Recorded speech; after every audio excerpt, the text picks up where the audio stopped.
በአማራ ክልል የድሮን ጥቃት መፈጸሙ እየተሰማ ነው። ይህ የሰው አልባ ጄት ድብደባ የፋኖ ኃይሎች ተደብቀውበታል ተብሎ በተሰጋ ስፍራ ነው የተፈጸመው ተብሏል። ይህ ጉዳይ ምን ያክል እውነት ነው? ዕለታዊ የመረጃ ቅኝታችን በዝርዝር የሚመለከተው ጉዳይ ይሆናል። ከሰሞኑ የተቀሰቀሰውና በኢትዮጵያ ላይ ጫና የፈጠረው የቀይ ባህሩ ስጋት የሁቲ አማጽያን የምድራችን 20 በመቶ የሎጂስቲክስ እንቅስቃሴ የሚከናወንበትንና የኢትዮጵያ ጉሮሮ በሆነው ቀይ ባህር እጅግ አደገኛ ዘመቻ እያካሄዱ ነው። መርከቦችም ገና ከሆኑ የጥቃት ሰለባ ሆነዋል።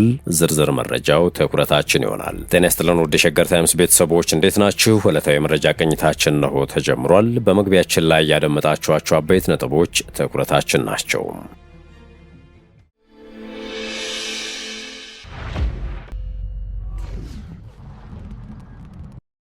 ወደ ቀዳሚ ጉዳያችን አመራን። በአማራ ክልል የድሮን ጥቃት መፈጸሙ እየተሰማ ነው። ይህ የሰው አልባ ጄት ድብደባ የፋኖ ኃይሎች ተደብቀውበታል ተብሎ በተሰጋ ስፍራ ነው የተፈጸመው ተብሏል። ይህ ጉዳይ ምን ያክል እውነት ነው?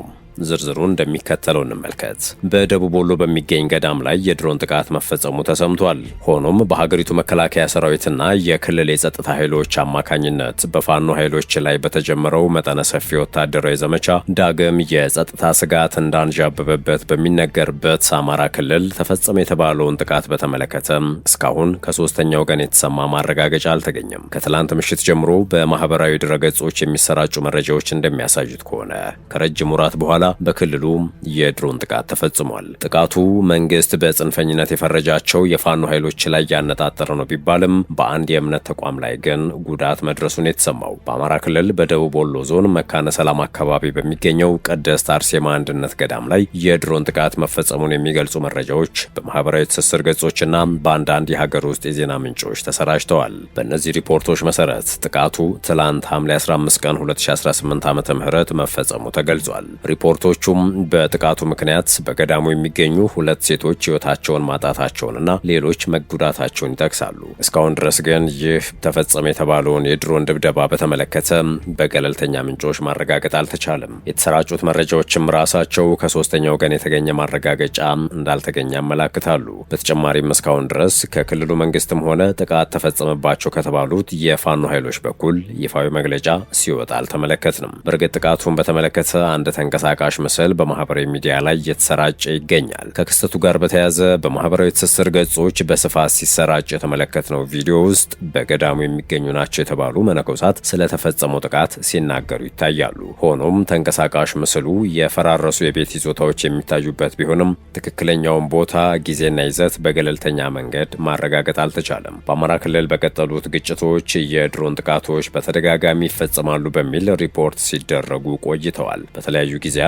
በፍኖተ ሰላም፣ በወገል ጤና፣ በወሎና በሌሎች የክልሉ አካባቢዎች በተፈጸሙ ጥቃቶች ሲቪሎች መጎዳታቸውን የሚገልጹ ሪፖርቶች ከዚህ ቀደም ወጥተዋል። የፌዴራል መንግስትም እነዚህ ጥቃቶች ጽንፈኛ በሚል የፈረጀውን ኃይል ማዕከል ያደረጉ ናቸው የሚል ማስተባበያ ሲሰጥም ቆይቷል። በአንዳንድ አጋጣሚዎች የኢትዮጵያ ሰብአዊ መብቶች ኮሚሽንን ጨምሮ የተለያዩ ተቋማት በሲቪሎች ላይ የደረሰ ጉዳትን በተመለከተ መግለጫዎችን ያወጡ ሲሆን በሌሎች ክስተቶች ግን መረጃዎች ለተወሰነ ጊዜ በማረጋገጥ ሂደት ውስጥ ቆይተዋል። በመካነ ሰላም አካባቢ በሚገኘው ቅድስት አርሴማ አንድነት ገዳም ላይ የተነገረው የድሮን ጥቃት እስካሁን በገለልተኛ ምንጮች ባይረጋገጥም በአካባቢው የቀደሙ ተመሳሳይ ክስተቶች ከግምት ውስጥ ሲገባ ተጨማሪ ማረጋገጫ አሊያም ማሳሰቢያ እንዲወጣ ይጠበቃል። ከሰሞኑ በተለይም ከወደ መንግስት በሚወጡ መረጃዎች መሰረት በጎጃም አካባቢ ዳግም የተኩስ ልውውጥ ማገርሸቱ ታውቋል። በተለያዩ ሪፖርቶች መሰረት የሀገር መከላከያ ሰራዊት እዞችና የፋኖ ታጣቂ ቡድኖች መካከል በጎጃም አካባቢ ውጊያዎች ተባብሰው እንደቀጠሉ ተዘግቧል። የመከላከያ ሰራዊት ምስራቅ እዝና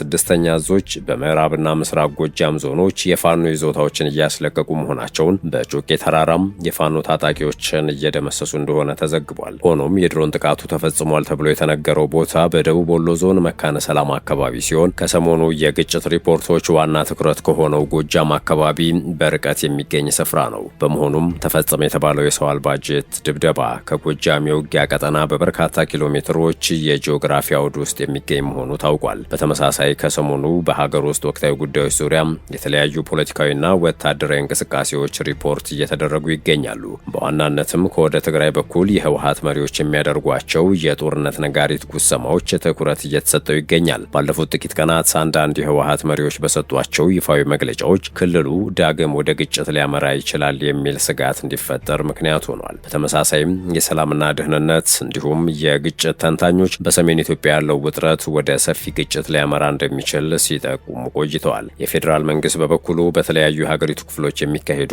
ወታደራዊ ዘመቻዎች የታጣቂ ቡድኖችን ለመቆጣጠርና ሰላምን ማረጋገጥ ልማትንም ለማስቀጠል የሚከናወኑ መሆናቸውን ሲገልጽ ቆይቷል። ከዚህ አንጻር በደቡብ ወሎ ተፈጸመ የተባለው የድሮን ጥቃት ከሰሞኑ በጎጃም ከሚደረገው የውጊያ እንቅስቃሴ ጋር ቀጥተኛ ግንኙነት እንዳለው የሚያረጋግጥ መረጃም እስካሁን አልወጣም ነው የተባለው። ዕለታዊ የመረጃ ቅኝታችን እንደቀጠለ ነው። ወደ ሌላኛው ጉዳያችን እናምራችሁ።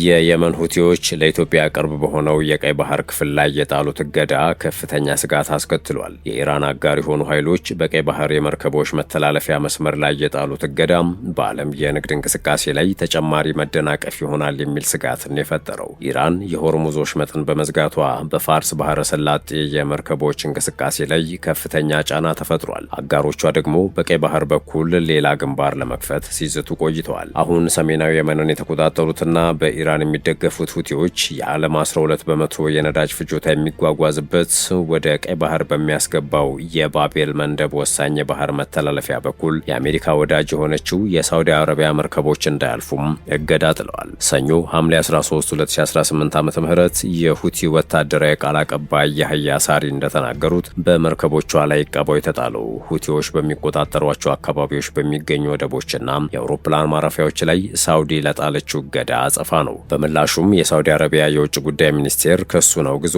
አገሪቱ በዓለም አቀፍ ሕግ መሰረት መርከቦቿን ለመከላከል አስፈላጊውን ሁሉ እርምጃ ትወስዳለች በማለት ዝቷል። ሁቲዎች ከ10 ዓመት በፊት በሰና የነበረውን የሀገሪቱን መንግስት ካስወገዱ በኋላ የመን በእርስ በርስ ጦርነት ወድማለች። የየመንን መንግስት ወደ ኋላ ስልጣን ለመመለስ በሳውዲ የሚመራው የአረብ ሀገራት ጥምረት ጣልቃ በመግባቱ ግጭቱ ተባብሷል። 12 ዓመታት ባስቆጠረው ጦርነት ከ150 ሺህ በላይ ሰዎች የሞቱ ሲሆን በተባበሩት መንግስታት ግምት መሰረት ከ22 ሚሊዮን በላይ ሰዎች ለእርዳታ ፈላጊነት ያጋለጠ በዓለም ከሚጠቀሱ የሰብአዊ ቀውሶች አንዱ እንዲከሰት ምክንያት ሆኗል። ሁቲዎች ከሳውዲ ወደቦች የሚነሱና ወደ ሳውዲ የሚያመሩ መርከቦች በደቡባዊ ቀይ ባህር በኩል እንዳያልፉ በማገዳቸው በርካታ መርከቦች አቅጣጫቸውን ለመቀየር ተገደዋል። የባቤል መንደብ ወሽመጥን በቀይ ባህርና በአረቢያ ባህር፣ በየመን፣ በአፍሪካ ቀንድ፣ በጅቡቲና በኤርትራ መካከል ይገኛል። ከህንድ ውቅያኖስና ከኤደን ባህረ ሰላጤ የሚመጡ መርከቦች ወደ ስዊዝ ቦይ ለመድረስ በወሽመጡ በኩል ማለፍ ይጠበቅባቸዋል። 115 ኪሎ ሜትር ርዝመትና 36 ኪሎ ሜትር ስፋት አለው። በአውሮፓውያኑ 1869 የስዊዝ ቦይ መከፈቱ ወሽመጡን በዓለም አቀፍ ንግድ ውስጥ የማይተካ አገናኝ መተላለፊያ አድርጎታል። ይህም በአውሮፓና በእስያ መካከል አጭሩ የባህር መንገድ እንዲሆን በር ከፍቷል። የቀይ ባህር ኮሪደር በጣም ስራ ከሚበዛባቸው የመርከብ መስመሮች አንዱ ሲሆን ከዓለም የባህር ትራፊክ ውስጥ 1/4ኛውን ያህል ያስተናግዳል። የዓለም 20 በመቶ ነዳጅ የሚተላለፍበት የሆርሙዝ ወሽመጥ ተዘግቷል በሚባልበት ደረጃ ላይ ይገኛል። የባቤል መንደብ ወሽመጥ ከተዘጋም ተጨማሪ 12 በመቶ የዓለምን ነዳጅ አቅርቦት ያናጋል። እንደ አሜሪካ የኢነርጂ መረጃ አስተዳደር ገለጻ ከመካከለኛው ምስራቅና ከእስያ ሀገራት ወደ ምዕራብ የሚጓጓዝ 5 ሚሊዮን በርሜል የሚገመት ነዳጅ በየቀኑ በወሽመጡ በኩል ያልፋል። በተጨማሪም 8 በመቶ የሚሆነው የዓለም ፈሳሽ የተፈጥሮ ጋዝ በዚሁ መስመር ስለሚተላለፍ ወሽመጡን ለዓለም አቀፍ የኃይል አቅርቦት ወሳኝ የደም ስር ያደርገዋል። የሆርሙዝ ወሽመጥ መዘጋቱን ተከትሎም ቀይ ባህር በዓለም አቀፍ ንግድ ውስጥ ጠቀሜታው ከፍ ብሏል። ሳውዲ አረቢያ ከያምቡ ወደብ ነዳጅ ለማጓጓዝ ባቤል መንደብን መጠቀም ጀምራለች።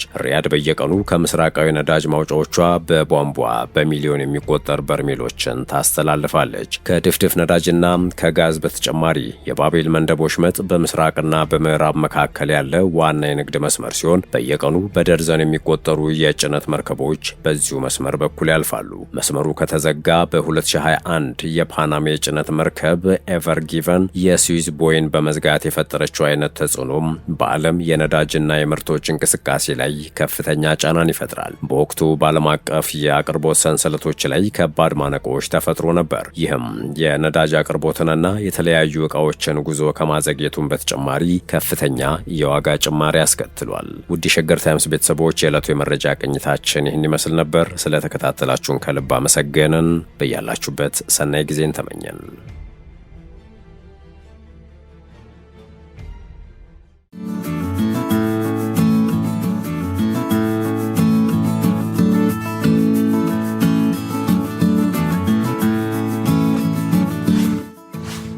ሸገር ታይምስ ሚዲያን ሰብስክራይብ በማድረግና ደወሉን በመጫን ይከተሉን።